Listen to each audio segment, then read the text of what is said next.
মা, আমার সব বন্ধুরা দীঘা ঘুরতে যাচ্ছে, আমিও চাই। কি? বন্ধুদের সঙ্গে দীঘা ঘুরতে যাবি? কোনো দীঘা ঘুরতে যাওয়া হবে না, বিয়ের পর বরের সঙ্গে যাবি। হ্যাঁ, বরের সঙ্গে আবার ঘুরতে যাওয়া? দূর।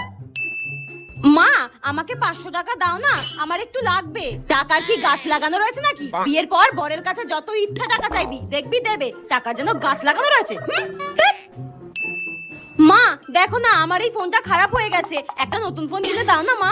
বিয়ের পর বরকে বলবি নতুন ফোন কিনে দিতে, আমরা পারবো না। এর সঙ্গে বিয়ের কি সম্পর্ক? দেখ।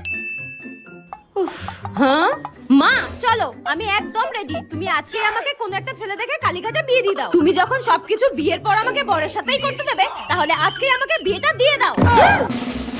তোকে আজকে আমি নিজে যখন বিয়ের কথা বলে তখন কিছু হয় না, আমি বললেই দোষ। বেরো আমার চোখের সামনে থেকে, জানোয়ার মেয়ে একটা। বিয়ে করবে বলে একটা নেচে উঠেছে, বেরো এখান থেকে।